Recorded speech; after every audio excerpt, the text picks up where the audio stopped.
Untuk THR nggak lagi. Alhamdulillah. Selama beberapa tahun ini THR saya kembalikan kepada yang berhak menerima. Itu kayaknya. Jadi dikembalikan utuh. Untuk kembali. Kita tambahin. Karena kita lihat ada orang yang lebih berhak.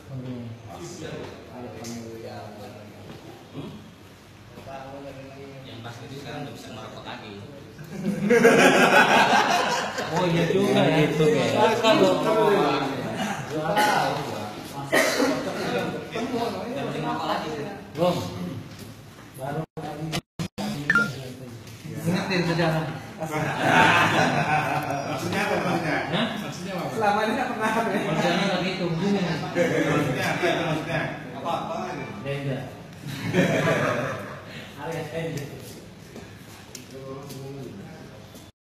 Wih, gitu nunggu.